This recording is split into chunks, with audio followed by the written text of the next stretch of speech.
Hormuz జలసంధిలో వాణిజ్య నౌకలపై జరుగుతున్న దాడులను భారత్ ఖండించింది. ఈ దాడుల కారణంగా పలువురు భారతీయ నావికులు ప్రాణాలు కోల్పోయారని ఐరాస భద్రతా మండలిలో ఆందోళన వ్యక్తం చేసింది. మధ్యప్రాచ్యంలో శాంతి భద్రతల నిర్వహణ అనే అంశంపై జరిగిన చర్చలో ఐరాసాలో భారత శాశ్వత ప్రతినిధి హరీష్ పర్వతనేని మాట్లాడారు. గల్ఫ్ ప్రాంతంలో దాదాపు 1 కోటి మంది భారతీయులు నివసిస్తున్నారని, వారి భద్రత తమకు అత్యంత ప్రాధాన్యమని పర్వతనేని హరీష్ తెలిపారు. తమ దేశ వాణిజ్యం, ఇంధన సరఫరా, పశ్చిమాసియా స్థిరత్వం ఆధారపడి ఉన్నాయని చెప్పారు. అక్కడ చిన్న అంతరాయం ఏర్పడినా తమ ఆర్థిక వ్యవస్థపై తీవ్ర పరిణామాలను చూపుతుందని పేర్కొన్నారు. దౌత్యం, చర్చల ద్వారా సమస్యలను పరిష్కరించుకోవాలని సూచించారు. ప్రపంచవ్యాప్తంగా కొనసాగుతున్న ఘర్షణలను ఆపడంలో ఐరాస విఫలమవుతోందని, దీనివల్ల సంస్థ విశ్వసనీయతపై ప్రజల్లో ప్రశ్నలు తలెత్తుతున్నాయని పర్వతనేని హరీష్ అన్నారు.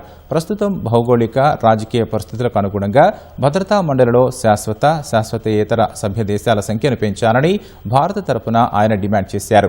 ఒమన్ తీరంలో భారతీయ సిబ్బందితో ప్రయాణిస్తున్న వాణిజ్య నౌకపై అమెరికా నిన్న దాడి చేసింది. దాడి సమయంలో నౌకలో 24 మంది భారతీయ సిబ్బంది ఉండగా 21 మంది సురక్షితంగా బయటపడ్డారు. 3 గల్లంతయ్యారు.